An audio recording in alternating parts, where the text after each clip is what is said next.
Hello everyone, नमस्कार सभी को। अभी हम लोग पिछली वीडियो में जो बात किए थे वो क्या था, आपका फेरोमैग्नेटिज्म, जो फेरोमैग्नेटिक मटेरियल की कैरेक्टरिस्टिक्स था और डोमेन्स का नाम लिए थे।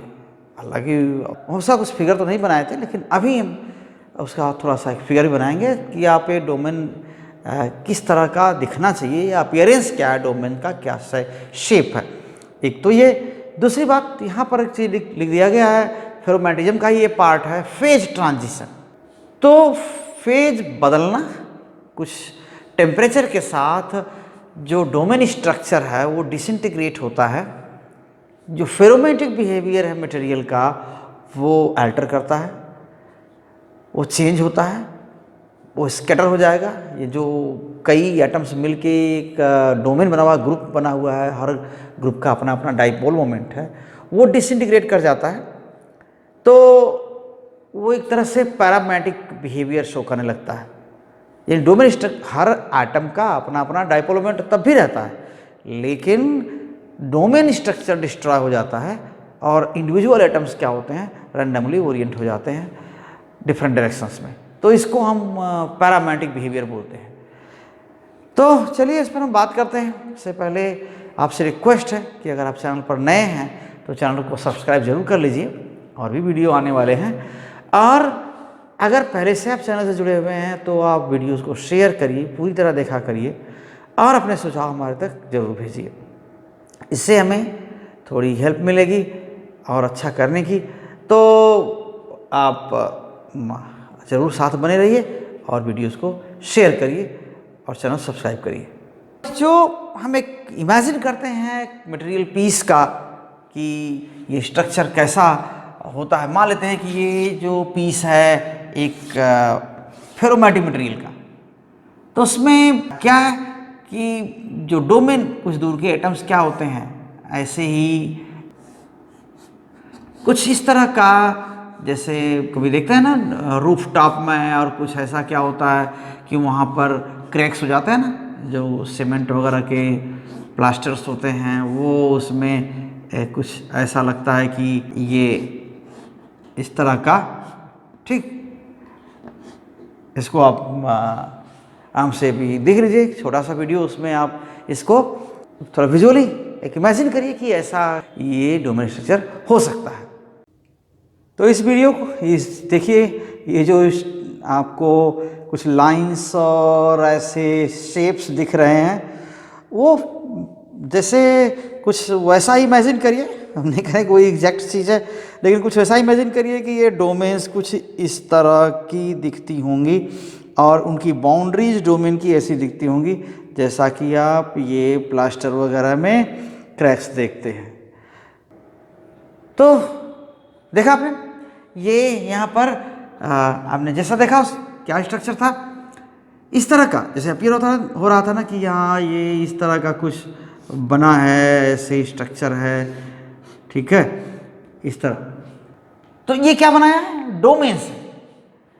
डोमेन में यहाँ दिखाने की कोशिश क्या कर रहे हैं कि यहाँ इतनी दूर के एटम्स क्या हैं, आपस में इंटरेक्ट करके ये सभी के डाइपोल मोमेंट इधर की ओर अलाइन हो चुके हैं, और ये डाइपोल मोमेंट ऐसे अलाइन हो चुके हैं, ये डाइपोल मोमेंट इधर है, मान लेते हैं।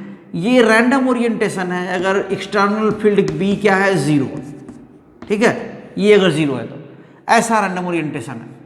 और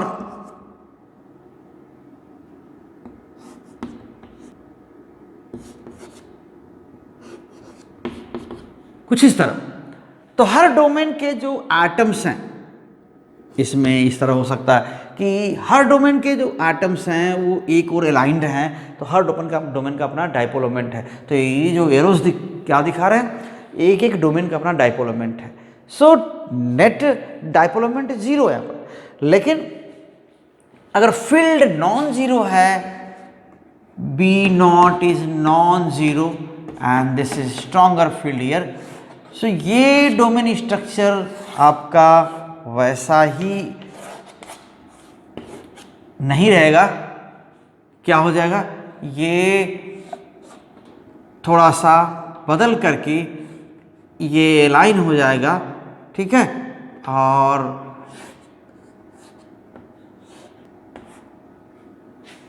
तो ये जो सभी डोमेन्स की डायरेक्शन है, मान लेते हैं ये फील्ड अपवर्ड ऐसे लगा दिया गया ऊपर की ओर, तो सारे डोमेन्स वैसे ही सबके डाइपोल मोमेंट अलाइन हो जाएंगे ऐसे। यही कह रहे थे फेरोमैग्नेटिक मटेरियल का बिहेवियर यही होता है कि जैसे ही एक्सटर्नल फील्ड होगा वो एक डायरेक्शन में अलाइन हो जाएंगे, ठीक है।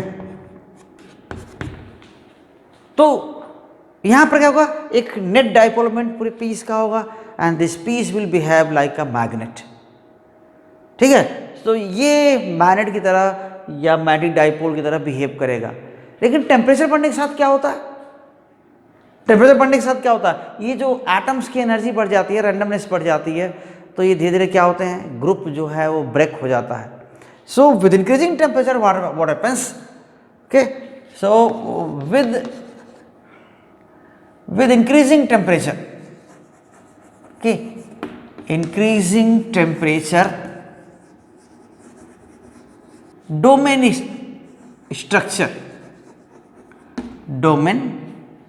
structure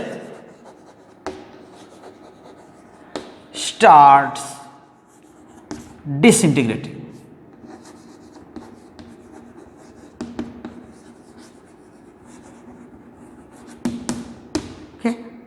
ये जो ग्रुप है वो ब्रेक होने लगता है, अलाइनमेंट है वो डीके होने लगता है, एक तरह से कह सकते हैं। स्टिल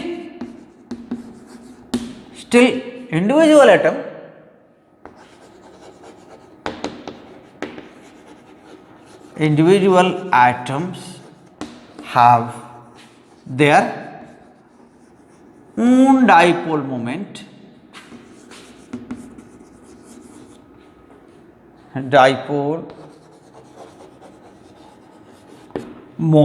ओके, इनका खुद का डाइपोल मोमेंट होता है, और लेकिन ग्रुप कोई नहीं बनता, डोमेन नहीं बनता, एंड इवन पूरे पीस का भी डेवलपमेंट क्या होता है, नहीं होता है, okay, and entire piece has no dipole moment, no net dipole moment, okay. इनका कैसा बिहेवियर रहता है, जैसे आप देखें कि अगर आइस को आप थोड़ा सा हीट सप्लाई करेंगे तो एक सर्टेन टेम्परेचर पर या यानी 0 डिग्री सेल्सियस पर पहुंचने पर क्या होता है, ये मेल्ट करना स्टार्ट होता है। कुछ वैसा ही यहाँ पर होता है कि ये जो डिसइंटीग्रेशन है डोमेन्स का वो ग्रेजुअल है and it seems like a melting process. कुछ उस तरह का बिहेवियर इसका है कि एक सर्टेन टेम्परेचर पहुंचने के बाद ये धीरे धीरे डोमेन स्ट्रक्चर डिसइंटीग्रेट होना या डीके होना स्टार्ट करता है। तो जैसे लिक्विड फेज, सॉलिड से लिक्विड फेज होता है या मेल्टिंग होता है, कुछ उस तरह का सिमिलर प्रोसेस होता है, ठीक। So decay of domain structure, domains, okay, with increasing temperature, with temperature क्या है, ग्रेजुअल है, टेम्परेचर इज ग्रेजुअल, ओके, धीरे धीरे like melting of solids, ऐसा देख सोचने में ऐसा लगता है कि मेल्टिंग ऑफ सॉलिड्स इस तरह का चीज होता है कि एक टेम्परेचर पर पहुंचने पर ही ऐसा होता है। And starts at certain temperature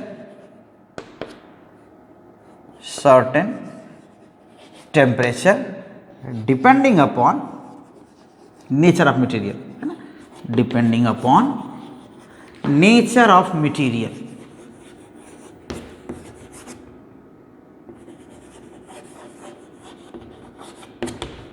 ये इस पर डिपेंड करता है कि किस नेचर का मटेरियल है, तो उसके अकॉर्डिंग ये उसका टेम्परेचर वैसा होगा जिस टेम्परेचर पर डीके होना स्टार्ट होगा।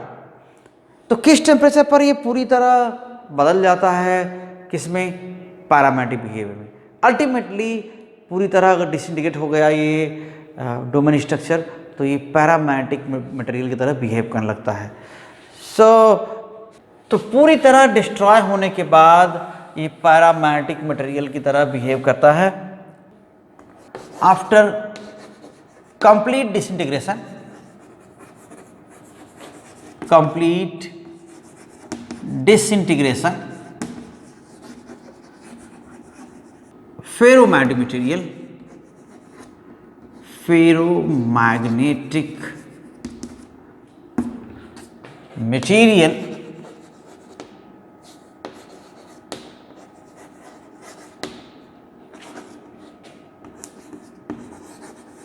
behaves like a paramagnet.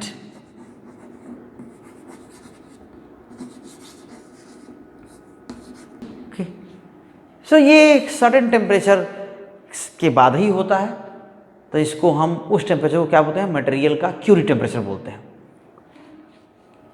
This is called phase transition. यही फेज ट्रांजिशन है। ओके तो ये कौन से मटेरियल के बाद होता है, किस मटेरियल के ऊपर अगर रहेगा तो ये पैरामैग्नेटिक की तरह बिहेव करेगा। सो क्यूरी टेम्परेचर जो हम नाम लेते हैं कि क्यूरी टेम्परेचर, ये क्या है, the temperature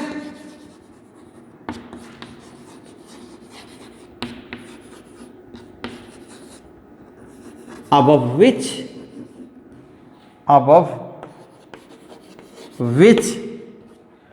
a ferromagnet becomes a paramagnetic material. Okay, above which a ferromagnet behaves like a paramagnet.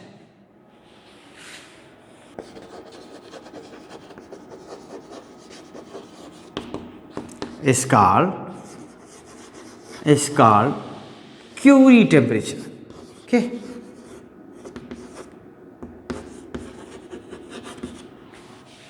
And generally it is denoted by Tc. Okay. So it is different for different materials. आप इसके लिए cobalt के लिए बहुत ज़्यादा होता है, और ऐसे ही अदर मटेरियल्स हैं। आयरन का थोड़ा सा कम है उससे, गैडोलिनियम का तो बहुत कम है केल्विन में, 0 डिग्री सेल्सियस से नीचे है सेल्सियस स्केल पर, लेकिन केल्विन में वो 317 के आसपास होता है। सो क्यूरी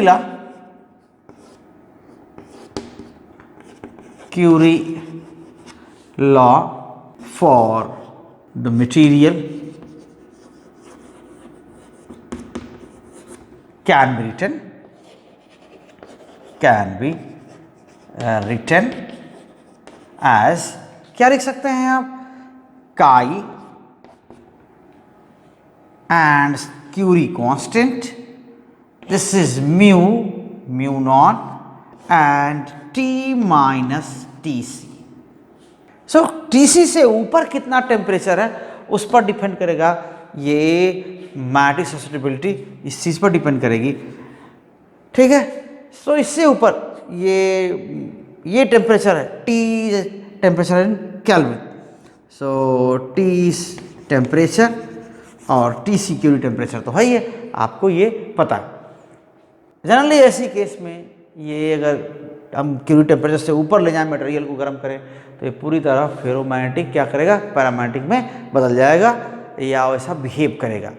इंडिविजुअल एटम का अपना डायपोल मोमेंट होगा, लेकिन पूरे पीस का डायपोल मोमेंट 0 होगा, और डोमेन स्ट्रक्चर तो वैसे भी डिस्ट्रॉय कर ही जाता है। कुछ मटेरियल्स के ये क्यूरी टेम्परेचर्स क्या हैं, तो कुछ मटेरियल्स जैसे क्या हैं यहाँ पर, आयरन, कोबाल्ट, गैडोलिनियम, निकेल,